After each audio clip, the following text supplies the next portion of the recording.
అందరికీ నమస్కారం అండి. ఈరోజు కథ. సెంట్రల్ క్లాస్ మధ్యాహ్నం 3 గంటలకే అయిపోయింది. ఇంటికి చేరేసరికి 4 అవుతుంది. ఆకాశంలో మబ్బులు కమ్ముకున్నాయి. అందువల్ల సూర్యుని ప్రతాపం తగ్గింది. ఆహ్లాదకరమైన వాతావరణం. సాయంత్రం కల్లా వర్షం పడే సూచనలు కనిపిస్తున్నాయి. ఇలాంటి టైంలో సాయంత్రం పిల్లలు వచ్చాక వేడివేడి పకోడీ, కాఫీతో ఎంజాయ్ చేయవచ్చు. ఇంటికి వెళ్ళి ఆ పనిలో పడాలి మనసులో అనుకున్నాను. శారదా, క్లైమేట్ బాగుంది కదా, షాపింగ్కి వెళ్దామా? జయ కూడా వస్తుంది, నా కొలీగ్ రాజలక్ష్మి అంది. సారీ, మీరు వెళ్ళండి, నాకు కాస్త తలనొప్పిగా ఉంది.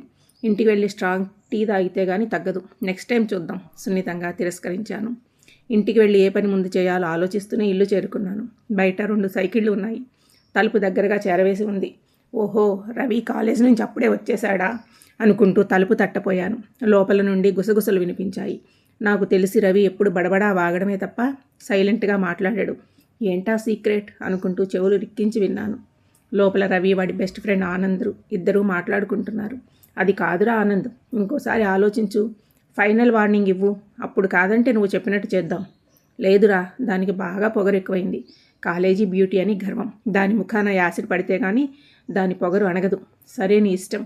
కానీ ఎక్కడా? ఎల్లుండి ఆదివారం. అది డాన్స్ క్లాస్కి వెళ్తుంది. అటు నుండి మధ్యాహ్నం 12 గంటలకు వస్తుంది. ఆ ఏరియాలో ఎవరూ మనుషులు ఉండరు. ఇద్దరం ముఖానికి ముసుగులు వేసుకుని యాసిడ్ దాని మొహం మీద పోసి పారిపోదాం. నేను మాస్కులు రెడీ చేస్తాను. ప్లీజ్ నువ్వే నాకు తోడుగా ఉండాలిరా. అఫ్కోర్స్, తప్పకుండా. నీ బాధ నాకు తెలుసు. రవి భరోసా. నెమ్మదిగా వర్షం స్టార్ట్ అయింది. రవి మాటలు చెవిని తాకగానే ఒక్క క్షణం నా గుండె ఆగినంత పనయ్యింది. నా ఇంటిలో అది నా ముద్దుల బాబు, నా బంగారు, ఒక క్రైమ్ చేయడానికి ప్లాన్ వేస్తున్నాడా? ఇంటర్ సెకండ్ ఇయర్ చదువుతున్నాడు. కానీ ఇంకా వాడి బాల్యం నా కళ్ళ ముందు కనిపిస్తుందే. ఇంకా వాడి ముద్దు ముద్దు మాటలు, బుడిబుడి నడకలు, చిలిపి చేష్టలు నిన్న మొన్ననే జరిగినట్టుగా ఉంది. అంతలోని ఇంత పెద్దవాడైపోయాడా? ఒక ఆడపిల్ల జీవితంతో ఆడుకుంటాడా? లోపలికి వెళ్ళి ఇద్దరిని ఎడాపెడా వాయించాలన్నంత కోపం వచ్చింది. కానీ నేను ఒక టీచర్ని. టీనేజ్ పిల్లల ప్రవర్తన తెలుసు. అందుకే ఆగిపోయాను. ఒక్కసారిగా ఒంట్లో నీరసం ఆవరించింది. అయినా 4 అడుగులు వెనక్కి వేసి లేనుషారు తెచ్చుకుంటూ రవి అని పిలుస్తూ తలుపు తోశాను. నన్ను చూసి ఇద్దరు గతుక్కుమన్నారు. హాయ్, ఏంట్రా క్లాస్ ఎగ్గొట్టారా? లేదా ఆంటీ, యాక్చువల్లీ వీడికి తలనొప్పి, అందుకే లాస్ట్ పీరియడ్ పర్మిషన్ తీసుకుని వచ్చేసాము తడబడుతూ చెప్పాడు ఆనంద్. ఏం నానా, తలనొప్పి? ఆప్యాయంగా అడిగాను. తగ్గిపోయింది మమ్మీ, ట్యాబ్లెట్ వేసుకున్నాను అన్నాడు ఎటో చూస్తూ. వస్తానంటీ అని ఆనంద్ లేచాడు. వర్షం పెద్దదయ్యింది. తగ్గాక వెళదు కానీ కూర్చో అన్నాను. లేదా ఆంటీ, రెయిన్ కోట్ ఉంది, వెళ్తాను. హడావుడిగా బయటికి వెళ్ళిపోయాడు వాడు. వర్షం వల్ల బయట వాతావరణం చల్లగా ఉంది, కానీ నా గుండె రగిలిపోతోంది. ఆ రాత్రంతా చాలాసేపు మేల్కొని ఆలోచించాను. తెల్లవారి తొందరగా లేచి గబగబా వంట పని చేసి అందరికీ క్యారేజీలు సర్దేశాను. పాప, బాబు, శ్రీవారు ముగ్గురు తయారైపోయారు. ఏంటి వాళ్ళ లేటు, లీవ్ పెట్టావా? ప్రశ్నార్థకంగా అడిగారు మావారు. లేదు, ఇదిగో బాత్రూమ్ క్లీన్ చేసి స్నానం చేస్తాను, అయిపోయింది. వర్కింగ్ డే, ఇవన్నీ ఎందుకు పెట్టుకుంటావు? సండే చేసుకోవచ్చుగా, చిరాకుగా అన్నారు. టైం ఉందిలే, నేను చేసుకుంటాను అన్నాను స్థిరంగా. మొండిదానివి, పదరా తల్లి అని తండ్రి కూతురు వాళ్ళ క్యారేజీలు పట్టుకుని వెళ్ళిపోయారు. అమ్మయ్య అనుకున్నాను. గబగబా బాత్రూంలోకి వెళ్ళాను. 5 నిమిషాలాగి రవి అని పిలిచాను. ఏం మమ్మీ అంటూ వచ్చాడు. యూనిఫామ్లో ఎంత ముచ్చటగా ఉన్నాడు వాడు. కిచెన్లో కబ్బోర్డు పక్కన యాసిడ్ బాటిల్ ఉంది, తీసుకురా. ఏంటి? వాడి గొంతులో చిన్నగా వణుకు. యాసిడ్ బాటిల్ తీసుకురారా? ఈ టైల్స్ చూడు ఎలా ఉన్నాయో. వాడి వైపు చూడకుండా లెట్రిన్ బేషన్ని హార్ట్తో క్లీన్ చేస్తూ అన్నాను. బాటిల్ తెచ్చాడు. ఈ మధ్యనే కొన్న కొత్త ప్లాస్టిక్ బాటిల్ అది. ఈ జగ్లో సగం వరకు పోయిరా అంటూ జగ్ పట్టుకున్నాను. నా కళ్ళలో సన్నని నీటి తెర. ఏం జరుగుతుందో నాకు తెలుసు. వాడు ఎడమ చేత్తో సీసా పట్టుకుని కుడి చేత్తో గబగబా మూత తీశాడు. వెంటనే యాసిడ్ వాడి చేతి మీద ఒలికింది. సీసా పడేసి గట్టిగా అరిచేశాడు. వెంటనే వాడి ఛాతీ మీద నీళ్లు పోసి ఆనంద్కి ఫోన్ చేశాను. రవి నా వైపు అదోలా చూశాడు. డాడీ తోవలో ఉంటారు, గాబరా పడతారు, డాడీకి తర్వాత చేస్తాను అన్నాను ఏడుస్తూని. ఆనంద్ 5 నిమిషాల్లో వచ్చాడు. వెంటనే హాస్పిటల్కి వెళ్ళి రవికి డ్రెస్సింగ్ చేయించి ఇంటికి తీసుకొచ్చాము. ఇద్దరూ దిగులుగా ఉన్నారు. ముగ్గురికి కాఫీలు కలిపి తీసుకొచ్చాను. వద్దాంటి, నేను వెళ్తాను అన్నాడు ఆనంద్ పైకి లేస్తూ. కాఫీ తాగి వెళ్ళు ఆనంద్ అంటూ చేత్తో కూర్చోబెట్టాను. కాఫీ త్రాగడం పూర్తి కాగానే వాడి చెయ్యి ఎంతలా కాలిపోయిందో చూసావా ఆనంద్? వాడు బాధతో ఏడుస్తుంటే నీ కళ్ళల్లో నీళ్ళు వచ్చాయి. ఎందుకంటే వాడు నీ బెస్ట్ ఫ్రెండ్. అలాగే అమ్మాయి మొహం మీద యాసిడ్ పోస్తే ఎంత నరకయాతన అనుభవిస్తుందో ఊహించండి. కళ్ళు లాంటి సున్నిత భాగాలు కాలిపోయి బాధతో ఆమె చేసే ఆర్తనాదాలు ఊహించండి గంభీరంగా అన్నాను. ఇద్దరూ నిశ్చేష్టులయ్యారు. నిన్న నేను అంతా విన్నాను. రవి, ఇది చిన్నదే, దీనికే నువ్వు ఎంతగా ఏడ్చావు. మరి అమ్మాయి పరిస్థితి ఎలా ఉంటుంది? ఇప్పుడే ఎదుగుతున్న పసివాళ్ళు మీరు. ఇంకా మీకు లక్ష్యం లేదు. అప్పుడే ఈ ప్రేమలేంటి?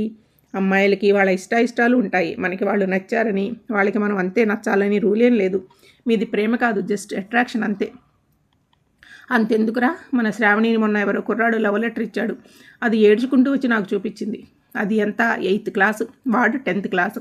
నాకెందుకు చెప్పలేదు మమ్మీ, రవి ఆదుర్దాగా అన్నాడు. వాడెవడో చెప్పండి ఆంటీ, 4 తంతాము. ఏం, వాడు కూడా మీలాగే ప్రేమించలేదని దాని మీద యాసిడ్ పోస్తే?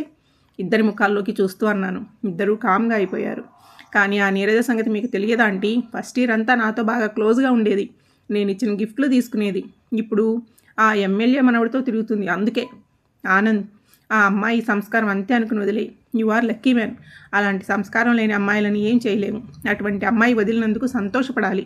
ఈ చిన్న వయసులో క్రైమ్ పనులు చేసి మీ భవిష్యత్తును మీ చేతులతో పాడు చేసుకుంటున్నారు. ఒకరిని నాశనం చేస్తే మనకేమీ రాదు, పైగా మీ ఫ్యూచర్ దెబ్బతింటుంది. అమ్మాయిని శిక్షించాలనుకున్నారే, అటువంటి పరిస్థితి మన శ్రావణికి ఎదురైతే బాధ అమ్మాయిదే కాదు, ఆ కుటుంబ సభ్యులందరిదీను. ఆలోచించండి. ఆ స్థితిలో మీ అక్కో చెల్లో ఉంటే మీ పరిస్థితి ఎలా ఉంటుంది? సారీ మమ్మీ, సారీ ఆంటీ, ఇంకెప్పుడు అలాంటి పనులు చేయము. ఇద్దరు ఒక్కసారిగా అంటూ నా చేతులు పట్టుకున్నారు. ఇద్దరి కళ్ళల్లో కన్నీళ్లు. తప్పు పూర్తిగా మీదే కాదు, నేటి సినిమాలే మీకు ఈ దిశానిర్దేశం చేస్తున్నాయి. సినిమా వాళ్ళు డబ్బు కోసం మీ వీక్నెస్ని బిజినెస్ చేసుకుంటున్నారు.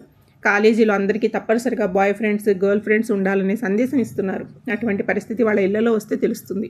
నా కోపమంతా సినీ నిర్మాతలు, దర్శకుల మీదకి పోయింది. మమ్మీ, శ్రావణిని వేధించే కుర్రాడు అదే ఆ అబ్బాయికి క్లాస్ తీసుకున్నానులే, ఇప్పుడేమనడం లేదు. సారీ ఆంటీ, నా వల్లే కదా ఇదంతా జరిగింది. రవి ఎంత బాధపడుతున్నాడు. మా వాడి పరిస్థితికి తనే బాధ్యుడనే ఫీలింగ్. ఆనంద్ కళ్ళల్లో నీళ్లు. వాడిని ఓదార్చి ఇంటికి పంపించాను. ఆ సాయంత్రం అంతా తెలుసుకున్న మా వారు నాదో డౌటు, వాడి మీద యాసిడ్ ఎలా ఉలికింది అడిగారు ప్రశ్నార్థకంగా ముఖం పెట్టి. అది కొత్త బాటిల్, పాత బాటిల్లో కొంత యాసిడ్ని కొత్త బాటిల్ మూతి వరకు నింపాను. ప్లాస్టిక్ బాటిల్ కదా, దాన్ని గట్టిగా మధ్యలో పట్టుకుని మూత తీస్తే అది ఒలికింది. ఎంత ధైర్యమే నీకు? ఆశ్చర్యపోయారు. వాడి గాయం చిన్నదేనండి, అది మానిపోతుంది, మచ్చ మాత్రమే మిగులుతుంది. ఆ మచ్చే వాడిని మళ్ళీ ఇటువంటి తప్పు చేయనివ్వదు. ఈ చిన్న గాయంగానే అయి ఉండకపోతే 2 రోజుల తర్వాత ఎన్ని హృదయాలు గాయపడేవో. వాడి చేతికి మందు రాయాలి అంటూ వాడి రూమ్లోకి వెళ్ళాను. మంచి నిద్రలో ఉన్నాడు వాడు. చేతిని నెమ్మదిగా నా చేతిలోకి తీసుకున్నా. నల్లగా కాలి ఉంది. సారీ నాన్న. నా కళ్ళ వెంట కన్నీళ్లు జారిపడ్డాయి. మందు రాశాను. సమాజాన్ని బాగు చేయలేనేమో కానీ నా కొడుకుని బాగు చేసుకున్నాను. అది చాలు నాకు. ఆప్యాయంగా వాడి నుదుటి